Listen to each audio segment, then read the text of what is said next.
I first started having fibroids. I think I had the first myomectomy in 2017. Wow. Yeah.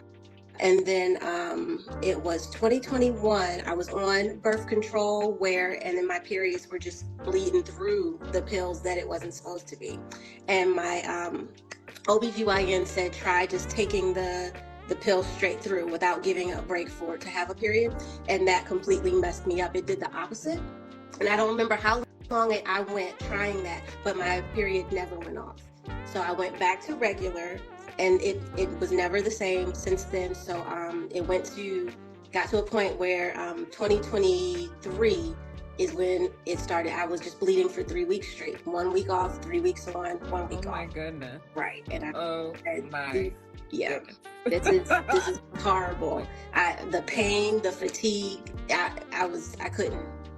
could barely function.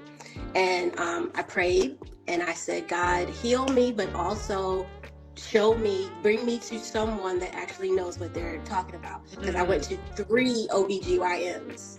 And I could tell, because I'm also a medical professional, and I know what it sounds like when they don't have the answers. Right. I did not want a hysterectomy. I didn't want another myomectomy. I wanted to be healed. Yeah. And I was at the point where I was about to schedule another surgery. They were going to put it in IUD. And I remember I came home that night and I just laid on the floor because I was so exhausted. And I was like, God, something. You have to change something. And I don't think it was even 24 hours before I saw your advertisement pop up on wow. Yeah. So that's what made me say, okay, I'm doing it. Yeah. Let's see. I started in April. And I really don't even know what a normal period looks like. So it took I want to say April, May, probably by June or July. It was like a gradual thing. Yeah. But by June or July, I had what I would call freedom. I could, yeah. So before, I think it was last year, I went to Mexico. On the plane ride, I needed 2 ultra tampons. Jesus. Wait. Put them together at the same time. I didn't even know you could do that, but I was like, I gotta try it. And I think it took maybe 2 or 3 months for me to realize that I wasn't tripling up on products. Wow. Before I was doing home health, I would go see a patient and I would have to come home to change everything up every hour. Right. And now, like my last cycle, it was 5 days long, and the last 3 days were very light. And Praise him. Yeah.